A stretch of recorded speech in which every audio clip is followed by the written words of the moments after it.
Mga kahuwan, panoorin ang video na ito upang alamin ang pinaka-latest na balita tungkol sa lagay ng panahon at bagyo update today.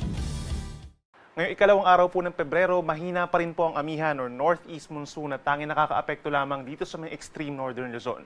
Habang malakas naman ang easterlies o yung mainit na hangin galing sa Pacific Ocean, nakakaapekto sa malaking bahagi ng bansa, nagdadala ng mainit na panahon at sinasamahan lamang ng mga pag-uulan lalo na sa bahagi ng Mindanao.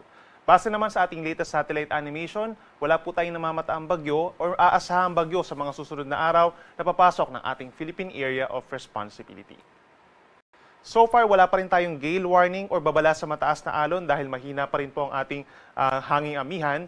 Inaasahan pa rin sa may extreme northern Luzon dahil nandun yung northeast monsoon. Posible pa rin hanggang 3.7 meters or nasa isang palapag ng gusaling taas sa mga paalon na siyang delikado pa rin for small sea vessels. Whereas for the rest of the country, hanggang bukas sa umaga, banayad hanggang katamtaman pa rin ang taas sa mga pag-alon except na lamang kung meron mga thunderstorms. At para naman sa ating 4-day weather forecast, inaasahan pong simula bukas ay lalakas muli ang amihan or northeast monsoon. Magdadala ito ng mga light to moderate rains simula po bukas in some areas of Cagayan Valley, Cordillera Administrative Region, ngayon din ang Aurora and Quezon. And then pagsapit ng Tuesday, posibleng magkaroon na rin ng mga paulan dito sa hilagang bahagi ng Kabikulan at magpatuloy pa for the rest of Bicol Region hanggang sa kalagitnaan ng linggong ito.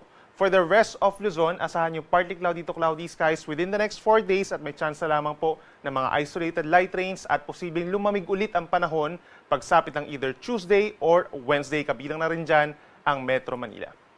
Samantala, pagsapit po ng Wednesday, habang lumalakas ang hanging amihan, nagkakaroon ng interaction muli with the easterlies kaya't mabubuo muli yung shear line o yung banggaan ng amihan at easterlies. Magkakaroon ng mga kalat-kalat na ulan and thunderstorms in some areas of Visayas and Mindanao, especially eastern Visayas, central Visayas, Caraga and Davao Region. Minsan malalakas po yung mga paulan na yan dahil sa shear line and easterlies, mag-ingat sa banta ng baha at landslides at laging tumutok sa ating mga advisories or even heavy rainfall warnings. The rest of Visayas and Mindanao, partly cloudy to cloudy at may chance din ng mga pag-uulan or pagkidlat, pagkulog.